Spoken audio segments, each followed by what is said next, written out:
Hi Libra, this is Jav. Welcome pa sa ating channel. By the way Libra, this is Timeless Gabay Tarot Reading.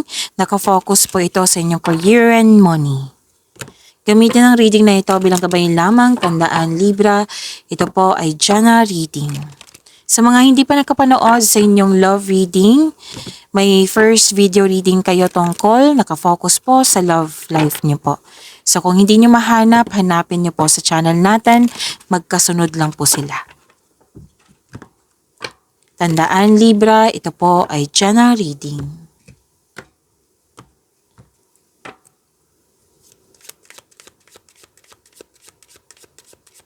Career and money, Libra.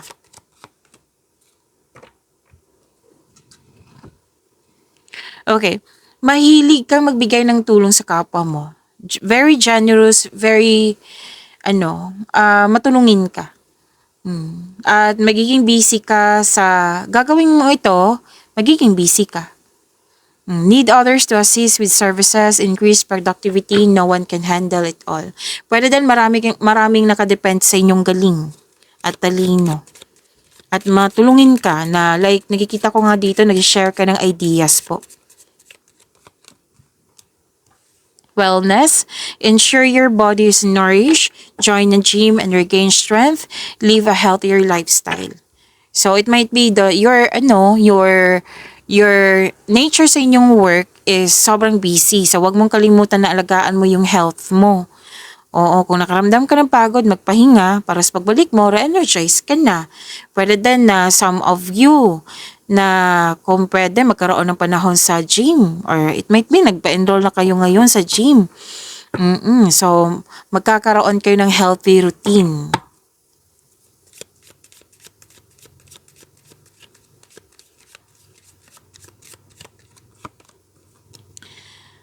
Investments made will have positive results that will bring prosperity. Wow, invest wisely.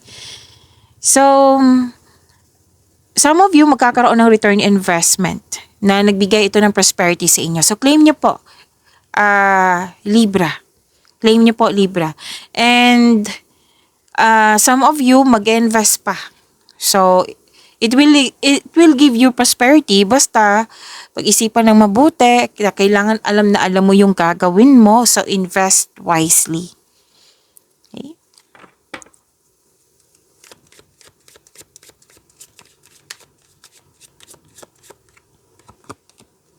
Wow, you're about to be surprised, Libra.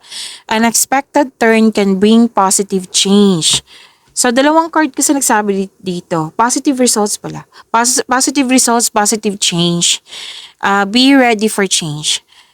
Sinabi ng card dito, prepare yourself, embrace the new beginning. Kasi may pagbabago po na magiging unexpected, biglaan. You're about to be surprised. So, prepare yourself. Kailangan maging handa ka niyan. Oo, huwag kayong mag-alala kasi positive change to para to sa iyong kaunlaran.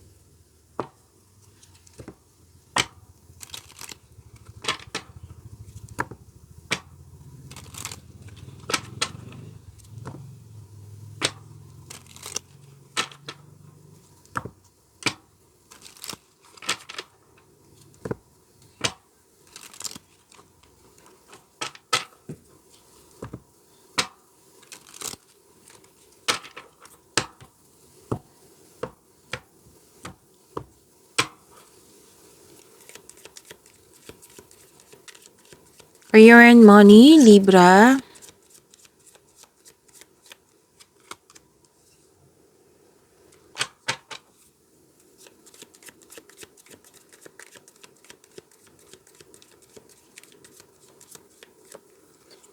Ang unang nakita ko dito, Libra, ang some of you nagbabalansa ng pera or nagkaroon ng budget kung magta-travel ka ba or hindi. Yan yung unang nakikita ko dito. At may sabi din dito na nag-overspend sa trabaho, so kailangan magkaroon ng time for yourself, to your partner, to your family. Balansehin ang oras. Kasi sobra sa panahon sa trabaho or sa travel. Okay, so magkaroon ng sapat na time to yourself, to your partner, to your family. Hindi po masamang magsipag. Pero kailangan kasi ng balanse po.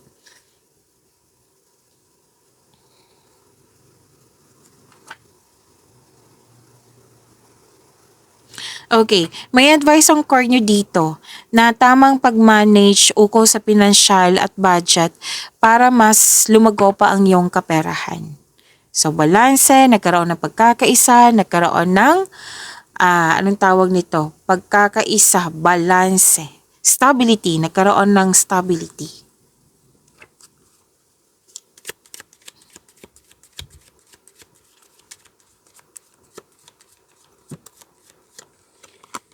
So, itong cards dito na pina-prepare kayo kasi may unexpected na changes, which is positive change naman, sinagot ng card nyo dito, prepare yourself. Kasi sinabi dito na may ending with new beginning.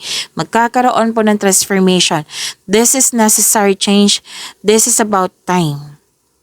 Okay? May nakita ko ditong tumiwalag ka, umiwas ka, nagkaroon ng end of contract, pwede din na-let go mo yung opportunity na hindi mo naman kailangan, pwedeng may mangyayaring paglilipat ng work, paglilipat ng lokasyon or change career po ito. Pwede din po na may nakita rin ako ditong business na stop mo para subukan yung ibang business na naka-align sa passion mo. Kung about money po, sabi ng card, money matters will improve, so hold tight, kapit lang po. Kasi itong transformation to, this is about growth. Okay? Magkakaroon po ng growth sa inyong career and money.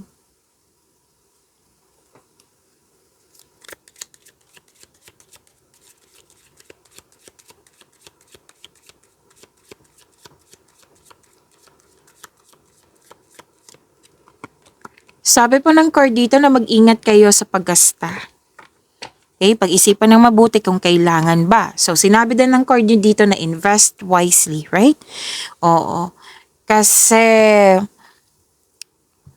mag-ingat talaga sa paggawa ng desisyon. Siguraduhin karapat-dapat siya.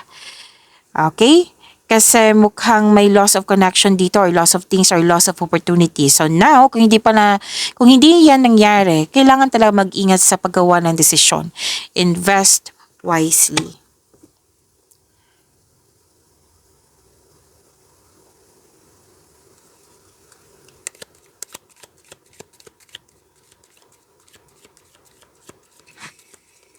Kung ano man itong nakikita ko ditong challenges, ma-overcome mo po ito kasi hinarap mo. Okay? It might be busy din yung, ang nature ng work mo is busy talaga. And you have a confidence and persistence in your career. You're eager to achieve a successful outcome sa mga ginagawa mo. Basta don't give up, don't doubt your strength. Kasi resilience to You have strength, hinarap mo. Kasi gusto mo na matapos. Yan.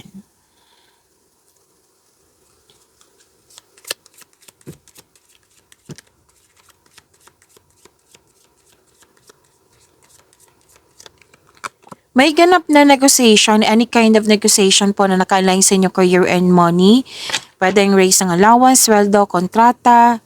Magkakaroon po ng successful agreement. Any kind of negotiation po. Challenges may arise po pero temporary lang po ito. Malalampasan mo rin ito.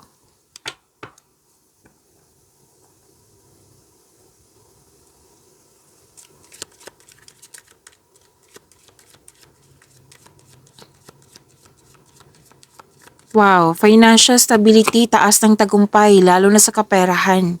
At katatagan ay nasa iyong kamay na. May parating po na kasosyo or may magbigay ng puhunan sa iyo para masunod yung layunin mo sa buhay. Tutulungan ka ng taong ito. Pwede din ideas na binigay sa iyo, na pwede din na moral support, pwede din material na bagay like nagbigay ng pera, puhunan.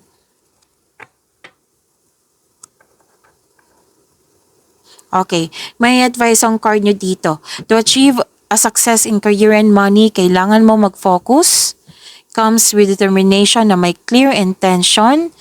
Huwag magpabaya, kailangan magkaroon ng konkretong plano para maging successful itong layunin mo.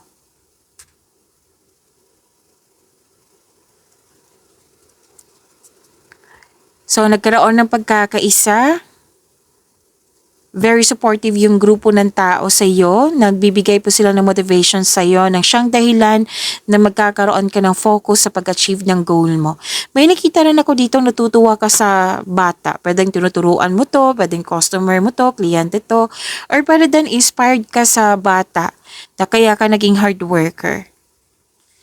So yan po. Kung hindi pa kayo nakapanood sa inyong love reading, panoorin niyo po, hanapin niyo po sa channel natin, magkasunod lang po sila. Maraming salamat.